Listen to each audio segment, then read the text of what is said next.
Hats off to UCLA. Very good. Hot team. And I thought first half, defensively, we were terrific. I thought we took them out of their stuff. I thought we were very good. I thought we made it hard on their guards. You know, we had a couple too many turnovers that led some easy baskets for them. But I thought the first half we played really well. Second half became a shootout, both ways. And, you know, we let Tyler get going.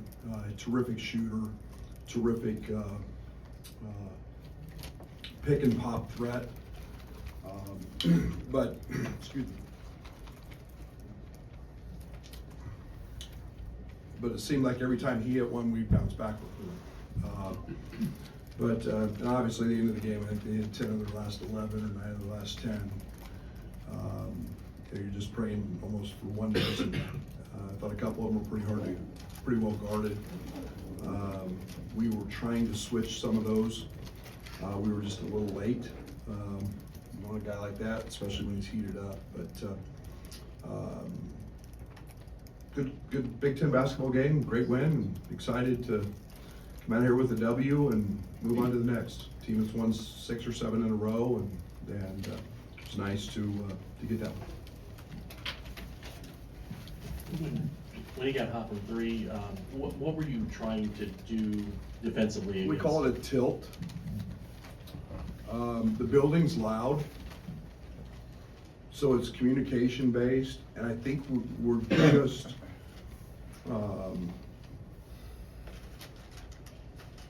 everything was a dribble late, and so we're trying to switch it. If he shot twos against our guards, we were great. We were going to be fine with it. But we were late with it, and you know, to their credit, you know, guys kept saying, "Well, I don't hear the call. I don't hear the call." Well, you know, we still have to have some recognition of what's being said. It's a flat middle ball screen. It's really hard to handle that, but we've practiced it. We just do it in an empty building, so we got to have a little clarity and a little better understanding of what they're trying to do, and then we've got to handle it. We just stayed with it too long. Brett, obviously healthy again, but you talked about defensively, but offensively, 1.3 points per possession after 1.6 last game. What did you carry over from Saturday into today, offensively? Health. I've said it many times, we're really good when we have all the pieces and the pieces fit together. And you know, I thought that the first half, we haven't had Tommy in practice, so Tommy's still not practicing, and understanding the difference between Minnesota and them. They're a team that gets to the ball, they clog the paint, they're in the gaps. Tommy had 3 turnovers at half, trying to make the same plays he made it at Minnesota. That's not practicing. But once we figured that out, and then I thought Kasper's just controlled the game in the second half. You know, fake handoffs, you know, getting the ball in the paint. I obviously hit a big 3 late, but yeah, I think it's just the continuity of having all the pieces. Quiet night for Will, they did a good job on him, but I thought we're a good passing team. We're going to live with some turnovers, but I thought once we settled in, we were pretty good.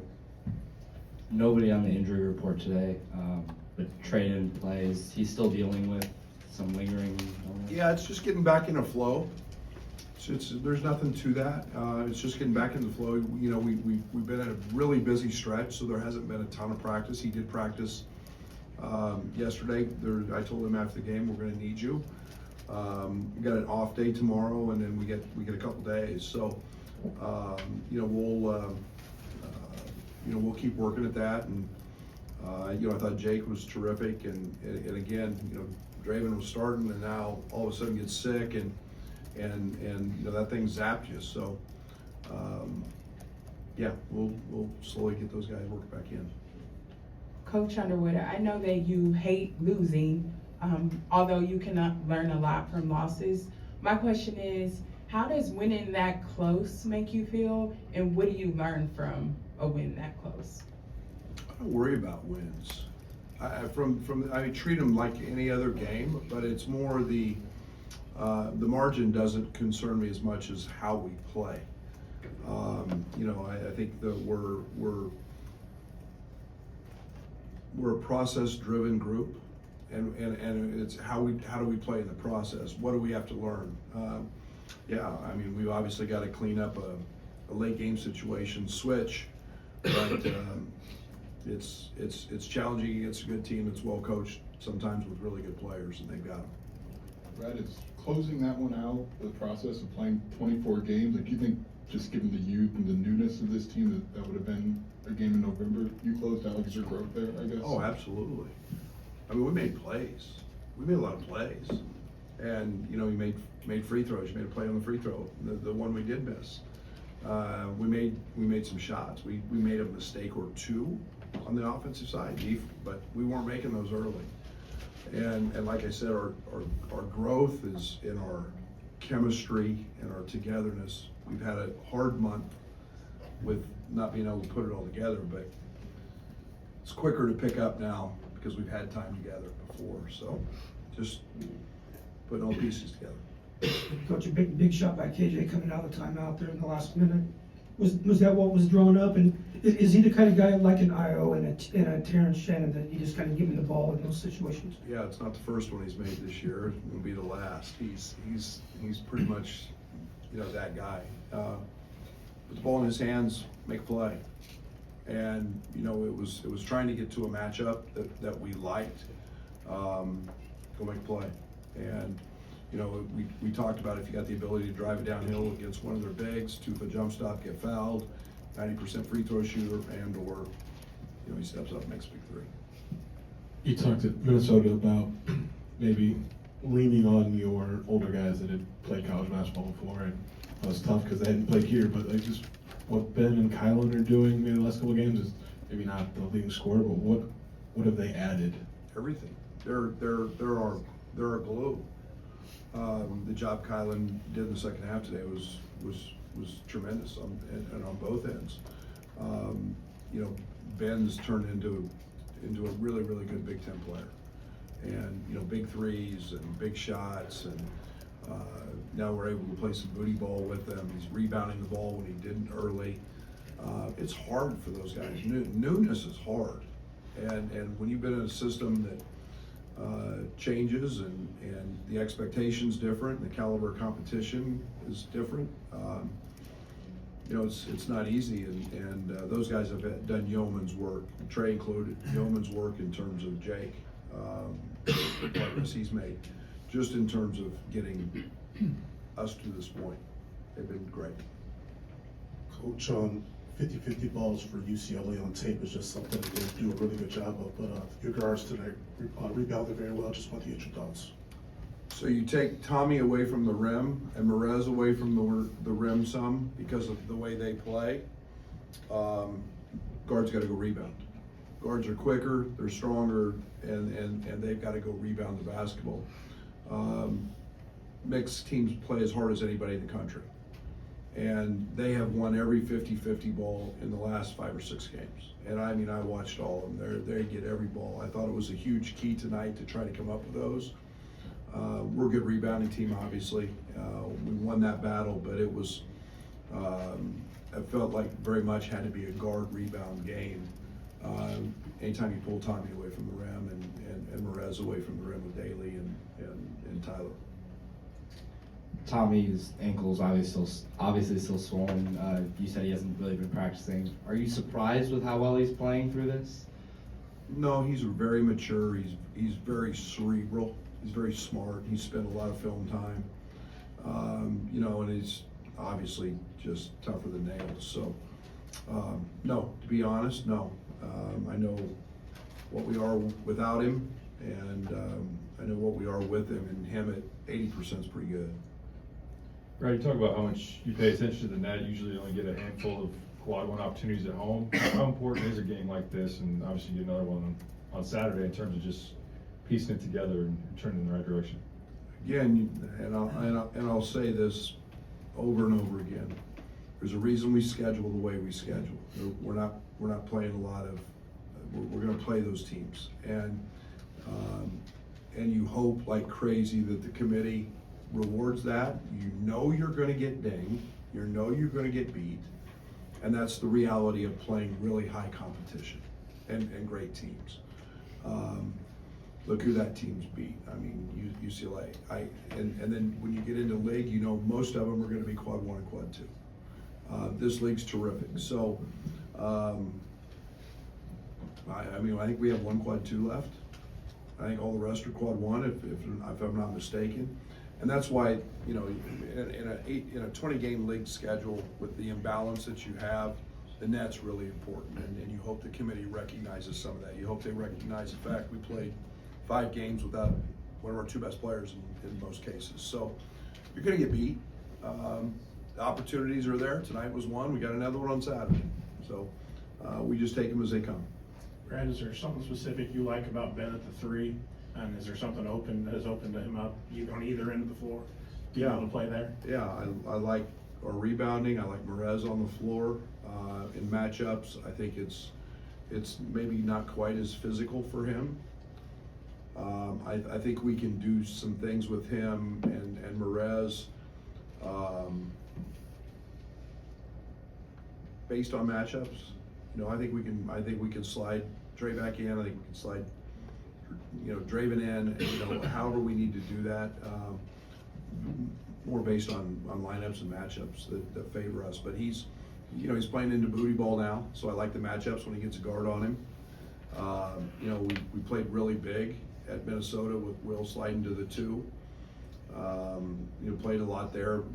That's you know, we get really big. Casper's at 6'5", and you know, Will at 6'8", and Ben at 6'9" or 10, and you know, so well, size has its advantages. It's kind of a follow-up to that, Brad.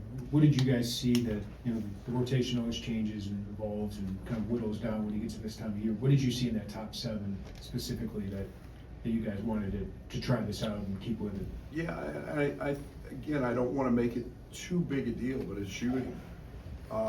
You know, tonight I think if you look at UCLA, I think opponents have shot 50 or 60 more threes than them. They play in rotation. Okay, they're going to get to the ball, they're going to nail help, they're going to be in the gaps. Those give you threes. You got to have shooters to fill those spots. My only complaint at halftime was I thought we turned down 4 or 5 of them. And so, you know, you find Jake in there, you find, you know, Ben. Now we're really scattered with really good shooting. And then, you know, what we did was we got to the rim, and that opened everything up. And so that's been really positive for us. I guess kind of follow to that. You've played the shorter rotation with Dre, and Trey still trying to get over the flu. Just when they are back in the flow, I mean, how does maybe reinserting them into what you do kind of affect what you've been able to do, which has been good? Yeah, I think that's all part of it. I think that's what we're looking forward to getting to. There's a reason I called the timeout at the 8-minute mark. You know, Tommy hasn't literally run in, I don't know, a month, 5 weeks with mono and then the ankle, and he was gassed. He was dead. So we had got the first media, and then I think all of that will play into being able to slide some of those guys in there. But again, we're gonna put the 5 that's playing the best and fit the best matchups as well. Kofi back, obviously. How was it to have him back for a game and to bring him around the team you have this year? I can't wait to see it, the video at half. I can't wait to see that. And you're truly blessed as a coach when you get to coach somebody that gets to hang their jersey. And then the icing on the cake is when they're as good a human being as he is, and as fun to be around, and fun to coach, and he was fun to mold. And you know, we were just talking, a couple of coaching buddies of mine, Tim Jankovic, who's at SMU, and Kermit Davis at Ole Miss, were here, and we were just talking about how we saw Kofi play in a game, and he scored 2 points. You know, when he was in high school, because the guard shot all of them. Now they're both in the NBA, but Kobe never got the ball, and to see that turn into two-time All-American, dominant center. That's really cool, and that's why we do this, is to see that growth and that development. Not everybody's blessed enough to be 7 foot, 300 pounds, and their jersey hang. But man, you have no idea how much that meant to me and means to me. And I told him before the game, I said, just appreciate this, man, because not everybody gets to do this. And you're a place that he loves and that loves him, and pretty special. Free our last two. Free throw shooting was really big, obviously. How much is that the right guys getting to the line, and is that something that you can control at all? Well, we didn't have Kofi at the line, so we made him. Yeah, we practice it a lot, and you put the ball in guys' hands who can go make those plays and go make free throws. But we shoot them a lot. I mean, you look back at my history, our teams have always kind of struggled a little bit early, and then we kind of figure things out on that end and start to make them. But yeah, both, all of that.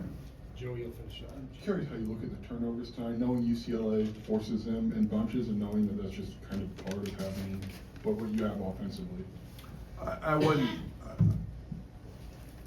There were 4 of them I didn't like. I didn't like Tommy's because of the way, and that's practice.